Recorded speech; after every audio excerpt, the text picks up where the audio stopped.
We are going to discuss about number 1 Raoult's law, number 2 ideal solution, number 3 non-ideal solution and number 4 isotropes.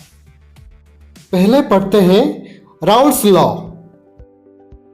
तो इसको जानने के लिए हमें वेपर प्रेशर और पार्शियल प्रेशर ये दो चीजों को जानना पड़ेगा।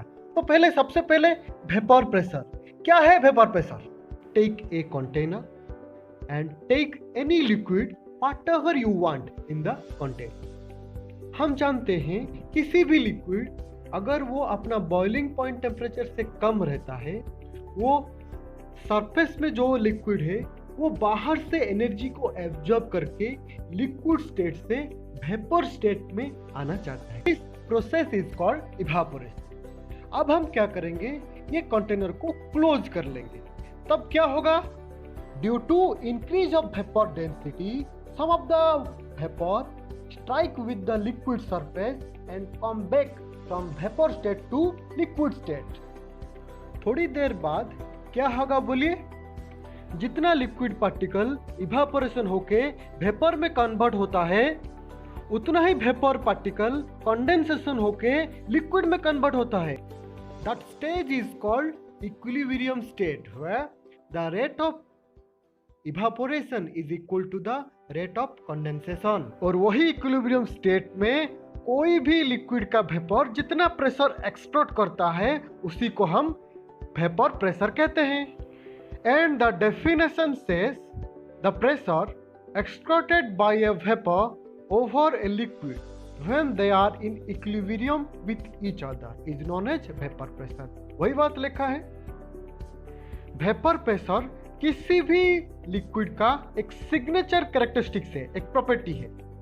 और the vapour pressure of a liquid is also called saturated vapour pressure because the atmosphere over liquid is saturated with vapor of the liquid, extract pressure on the liquid, saturated vapor pressure भी हम कहते हैं, क्योंकि पूरी तरह saturated होता है वो एटमॉस्फेयर वेपर में। इसीलिए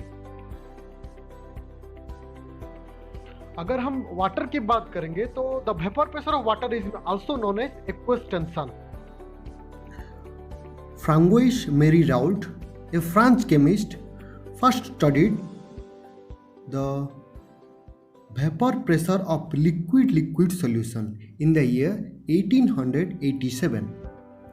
If you take a mixture of two volatile liquids in the same closed container, you can see it, both of them starts producing vapor inside the closed container.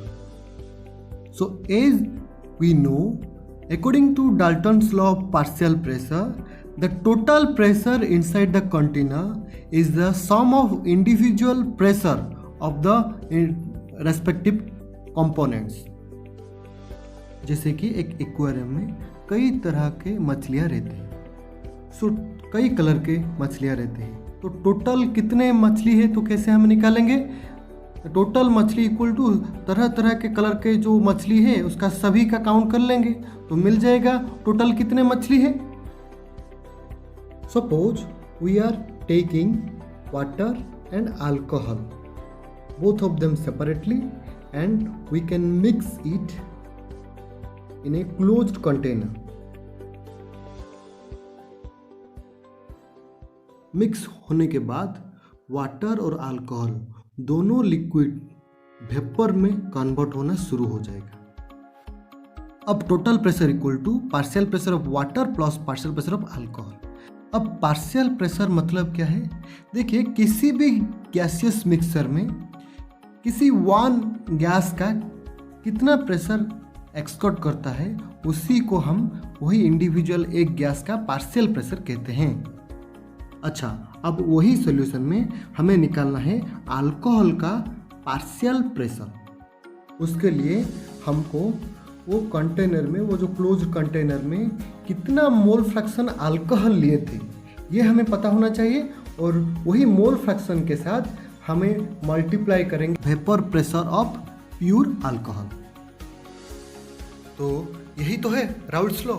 Raoult's law कहता है, it states that the partial vapour pressure of any volatile component of a solution is equal to the vapor pressure of the pure component multiplied by its mole fraction in the solution. Let XA and X be the mole fraction of solvent A and solute B molecules in the solution, and PA and PB be the partial vapor pressure of A and B respectively. Then Raoult's law के अनुसार partial vapor pressure of A is proportional to mole fraction of A, and in the same way the partial vapor pressure of B is proportional to mole fraction of B. अगर हम total pressure vapour pressure अब हम निकालेंगे, total partial pressure equal to partial pressure of A plus partial pressure of B. तो Raoult's law के अनुसार हम जानते हैं पार्शियल प्रेशर ऑफ ए कैसे निकालेंगे ना, vapour pressure of A in pure state into mole fraction of component ए। उसी तरह बी का भी हम निकाल सकते हैं। तो इसी तरह P total equal to P node A into XA plus P node B into XB, where P node A and P node B are vapor pressure of pure A and B. अब कुछ Raoult's law का limitation पढ़ेंगे। पहले तो ये dilute solution में applicable होता है। दूसरा, जो सॉल्यूट लेते हैं वो एसोसिएट नहीं होना चाहिए कि डिसोसिएट भी नहीं होना चाहिए, और it is applicable only ideal solution. ये क्या है? जो सॉल्यूशन में solute and solvent do not have interaction. तो आगे हम पढ़ेंगे आइडियल सॉल्यूशन क्या है। अब एक न्यूमेरिकल करते हैं। At a certain temperature the vapour pressure of pure ether is 646 mm and that of pure acetone is 283 mm. Calculate the mole fraction of each component in the vapor state. If the mole fraction of ether in the solution is 0.50. Pause the video and try it.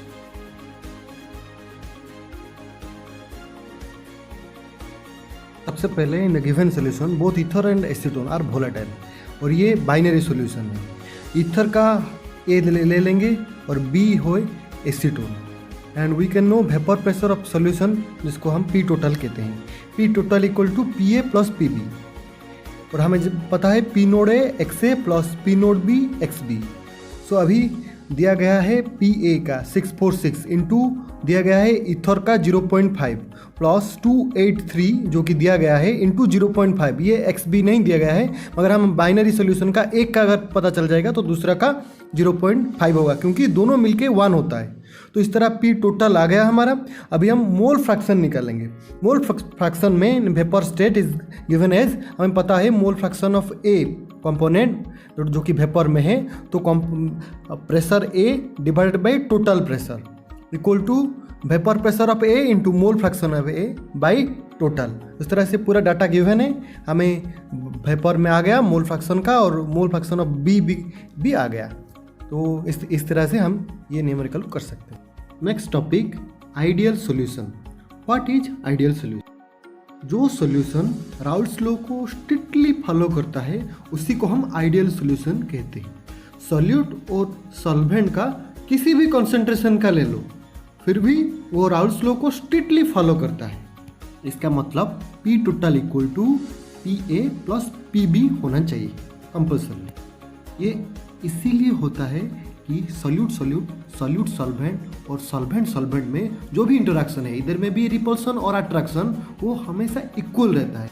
ए मतलब solvent solvent, B मतलब solute solute, और A B मतलब solute solvent में interaction all are equal. मान लीजिए आप घर के मेन एंट्रेंस के पास बैठे हैं। हर दिन की तरह आपका भाई बाहर से घर को आएगा। आपके मन में किसी भी तरह का अबनॉर्मलिटी आएगा नहीं ना? अब भाई का दोस्त जो कि घर को अक्सर आता है, वो घर को आएगा बाहर से। आपका मन में कोई अबनॉर्मल थिंकिंग आएगा नहीं ना? अब घर को आपका पालतू बिल्ला आएगा, आपके मन में कोई अबनॉर्मलिटी आएगा नहीं ना? क्यों नहीं आया? क्योंकि आपका भाई, उसका दोस्त और पालतू बिल्ला, उन लोगों का साथ आपका इंटरेक्शन एक ही तरह का है। इसी तरह आइडियल सॉल्यूशन में भी ए बी और ए बी का इंटरेक्शन एक ही तरह होता है, इक्वल होता है। इसीलिए solution have same boiling point as the individual pure component of the mixture. अब आप घर के उसी जगह बैठे हैं, अगर इस बार बिल्ली की जगह कोई एक डेंजरस विलियन आपके घर में एंट्री कर चुका है, तब ऑब्वियसली आप घर से दूर जाने की कोशिश करेंगे, क्योंकि इस बार बिल्ली की जगह विलियन आ गया। और आपका भाई का दोस्त के मुकाबले विलेन के साथ इंटरेक्शन आपका वीक रहता है। कुछ ऐसा ही नॉन आइडियल सॉल्यूशन का पॉजिटिव डेविएशन में होता है, क्योंकि non ideal solution Raoult's law को नहीं मानते। यहाँ पे A B intermolecular interaction are weaker as compare to A and B B interaction. जिस तरह आप घर से बाहर निकल की कोशिश करेंगे, उसी तरह सॉल्यूशन का कंपोनेंट वेपर होने की कोशिश करेंगे, इसीलिए बॉइलिंग पॉइंट डिक्रीज होगा as compare to individual components. मान लो इस बार विलियन के जगह आपको घर में श्री मोदी जी आ गए हैं। अब आप क्या करेंगे? कुछ भी हो, मोदी जी को घर में वेलकम करने में लग जाएंगे। आपका भाई आपका दोस्त के मुकाबले मोदी जी के साथ आपका इंटरेक्शन ज़्यादा रहेगा, ज़्यादा स्ट्रॉन्गर रहेगा। कुछ इस तरह नॉन आइडियल नेगेटिव डेविएशन में होता है। यहाँ पे A B intermolecular interaction stronger होता है as compare to A and B B में। इसीलिए सॉल्यूशन का कंपोनेंट वेपर होने में नहीं चाहता है, इसीलिए boiling point of solution increase हो जाता है as compare to individual pure component of the solution. Ideal solution में there is no volume change when two components forming an ideal solution are mixed. Thus, volume of an ideal solution is equal to the sum of individual of two component. इसलिए del mix भी equal to 0 होता है। और ideal solution में no heat is evolve or absorb when two components forming an ideal solution, इसीलिए del mix H equal to भी 0 होता है आइडियल सॉल्यूशन में। और the vapour pressure of ideal solution हमेशा lies between vapour pressure of pure component, इसीलिए boiling point लगभग एक ही जैसा होता है प्योर कंपोनेंट का और सॉल्यूशन का। अब आइडियल सॉल्यूशन का ग्राफ देखेंगे। ग्राफ में पी ए नोड आप देख पा रहे हैं, ये ए कंपोनेंट का वेपर प्रेशर है प्योर स्टेट में, और पी नोड बी आप देख पा रहे हैं, ये बी कंपोनेंट का वेपर प्रेशर है। और यहाँ एक्स ए इक्वल टू 1 देख पा रहे हैं, इसका मतलब कंपोनेंट ए का मोल फ्रैक्शन 1 है, और उसी समय कंपोनेंट बी 0 रहता है।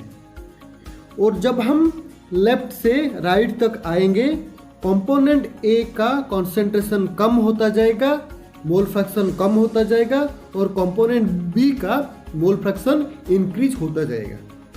और लास्ट में आप देख सकते हैं एक्स बी इक्वल टू 1, इसका मतलब कंपोनेंट बी का कॉन्सेंट्रेशन 1 है, और उसी समय कंपोनेंट ए का कॉन्सेंट्रेशन 0 होता है। ठीक उसी तरह पी नोड ए जो कि प्योर कंपोनेंट का वेपर प्रेशर है, जब लेफ्ट से राइट आता है तब धीरे धीरे डिक्रीज होता है।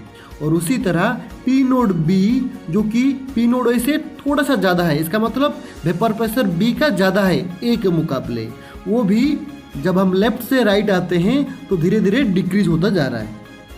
जब सॉल्यूशन में इक्विलिब्रियम एस्टेब्लिश हो जाएगा तब पी ए आप देख पा रहे हैं एंड पी बी देख पा रहे हैं, पी ए और पी बी पार्शियल प्रेशर है कंपोनेंट ए और कंपोनेंट बी का रेस्पेक्टिवली। और यहाँ पे पी टोटल का मतलब partial pressure of A plus partial pressure of B, ये है आइडियल सिचुएशन। आइडियल सॉल्यूशन के लिए हमेशा ये होगा।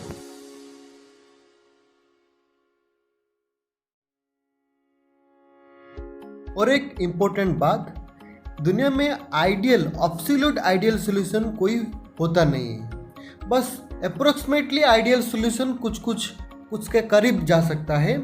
और for example bromoethane and chloroethane, n hexane and n heptane, benzene and toluene, CCl4 and SiCl2 from nearly an ideal solution, क्योंकि उनका सिमिलर साइज होता है और स्ट्रक्चर होता है। इसीलिए नॉन आइडियल सॉल्यूशन क्या है हम तो जानते हैं, the solution do not obey Raoult's law over entire range of concentration is called non ideal solution. The vapour pressure of this solution either higher or lower those of pure components हमेशा होगा।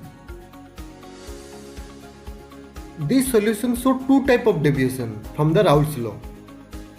Generally हम जानते हैं according to Raoult's law P total equal to P A plus P B, but यहाँ पे P total जो है P A और प्लस पी बी से भी ज़्यादा होगा, इसी को कहते हैं पॉजिटिव डेविएशन। अच्छा, ऐसा क्यों होता है? क्योंकि A B intermolecular interaction are weaker, जो कि हम पहले पढ़ चुके हैं, than A and B B intermolecular interaction. यहाँ पे del H mix is positive, मतलब एंथैल्पी चेंज पॉजिटिव होगा, ये एक्सोथर्मिक रिएक्शन होगा। और डेल भी mix is positive, also increase in volume होगा। तो यहाँ पे पी टोटल जो है वो इंडिविजुअल पार्शियल प्रेशर का जो समेशन है उससे ज़्यादा होगा। अब पॉजिटिव डेविएशन का ग्राफ देखेंगे।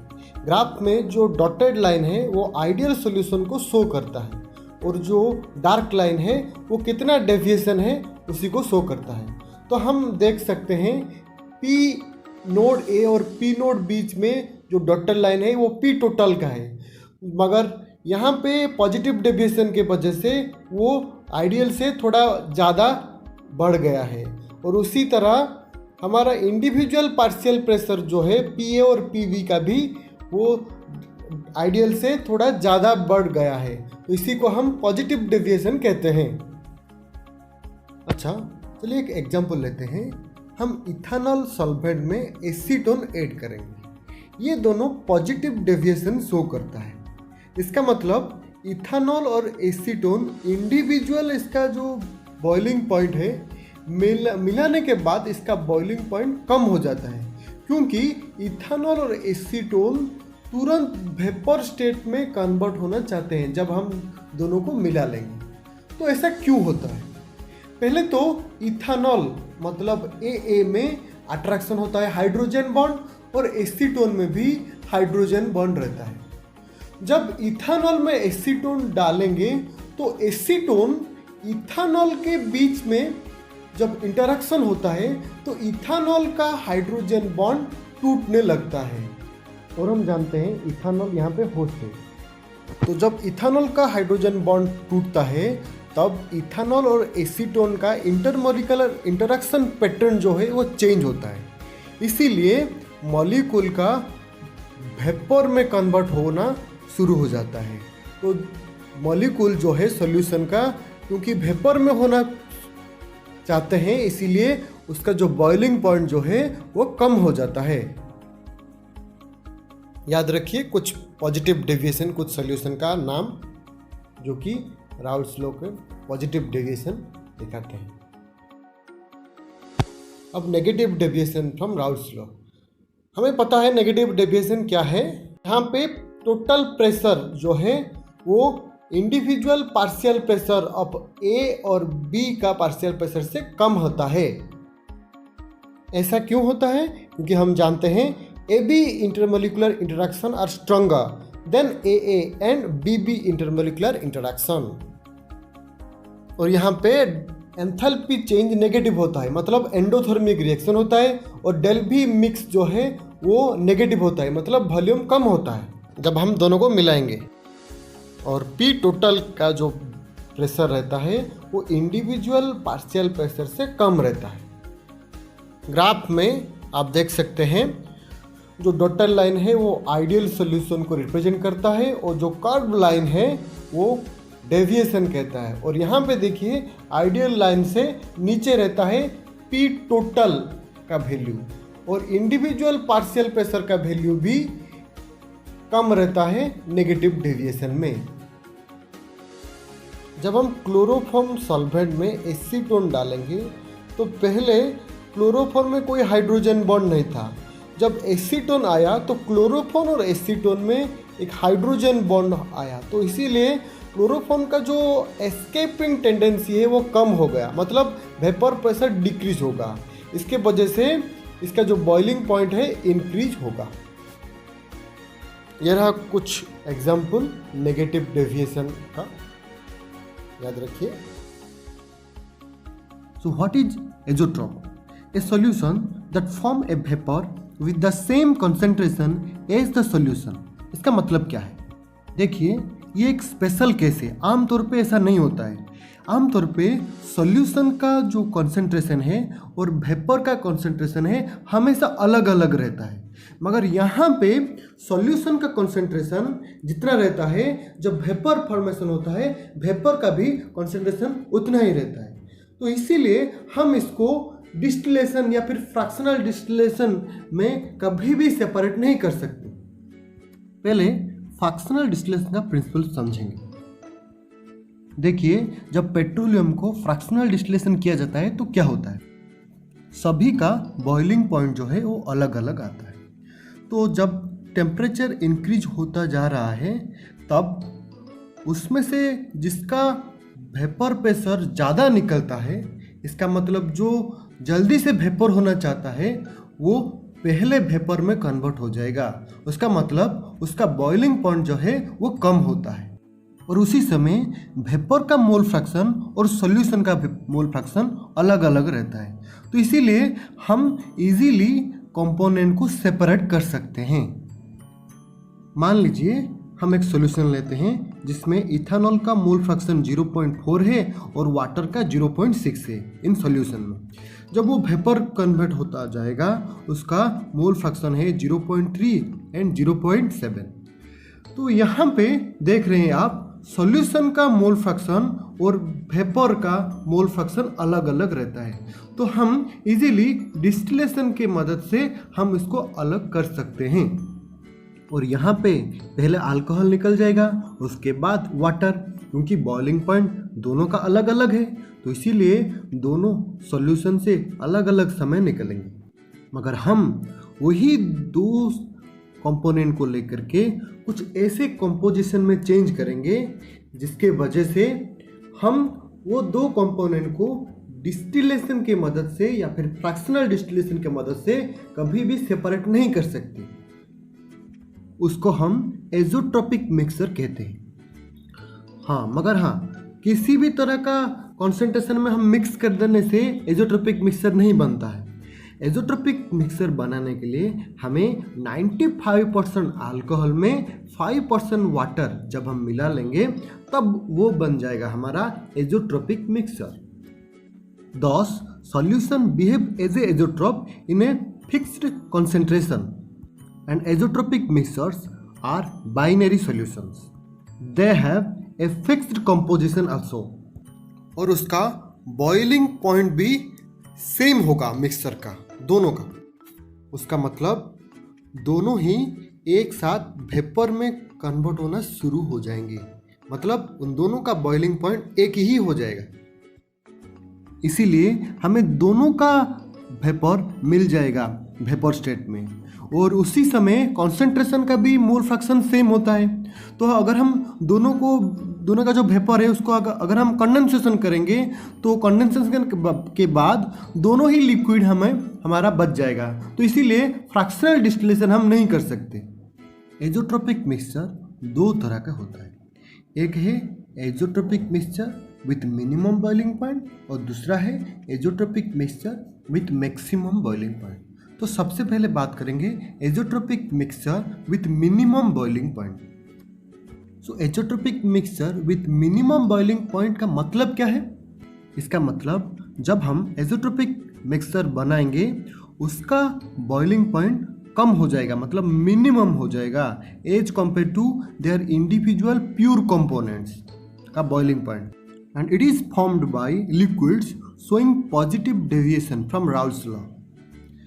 यहाँ पे an intermediate composition of liquid having highest vapour pressure जो जब होगा उसी समय the lowest boiling point gives azeotrope, and यहाँ पे such azeotropes have boiling point lower than either of the pure component. So 95% of ethanol solution behave as a minimum boiling azeotrope. तो अभी हम पढ़े जो भी आइडियल सॉल्यूशन का positive deviation करता है वो मिनिमम बॉइलिंग पॉइंट एजोट्रोप बनाता है।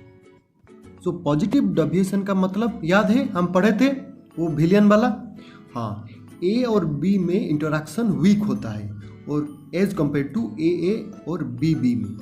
तो इसीलिए जो पार्टिकल जो है सॉल्यूशन का वो वेपर में होना चाहते हैं, और ये पर्टिकुलर पॉइंट जो है वो मैक्सिमम डेविएशन है, मैक्सिमम पॉजिटिव डेविएशन है।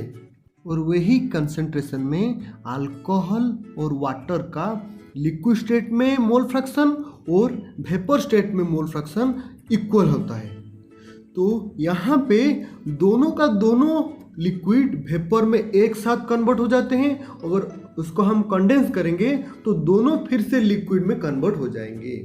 तो ठीक वहीं पे मैक्सिमम वेपर प्रेशर होगा, और हम जानते हैं मैक्सिमम वेपर प्रेशर मतलब मिनिमम बॉइलिंग पॉइंट। तो यहाँ पे ये ग्राफ देख सकते हैं, टेम्परेचर में ये पर्टिकुलर रीजन में एजोट्रोपिक फॉर्मेशन बनेगा, और ये पर्टिकुलर टेम्परेचर में जो ग्राफ देख सकते हैं टेम्परेचर उसका बॉइलिंग पॉइंट है वो नॉर्मल होगा। और आप क्लियरली देख सकते हैं यहाँ पे इथेनॉल का जितना प्योर स्टेट में इसका बॉइलिंग पॉइंट था, और वाटर का भी आप देख सकते हैं जो बॉइलिंग पॉइंट था आफ्टर एजोट्रोपिक मिक्सचर बनने के बाद उसका बॉइलिंग पॉइंट कम होगा, मतलब मिनिमम हुआ। देखिए 351 हुआ।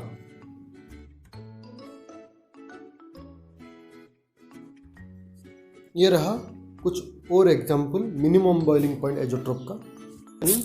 Azeotropic mixture with maximum boiling point, इसका मतलब एजोट्रोपिक मिक्सचर जब बनेगा तो उसका बॉइलिंग पॉइंट ज़्यादा होगा as compare to pure component.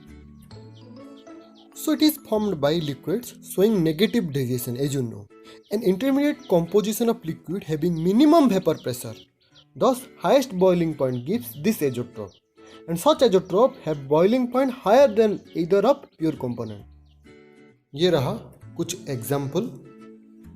Acetone plus aniline, HCl plus water, nitric acid plus water and H2SO4 plus water.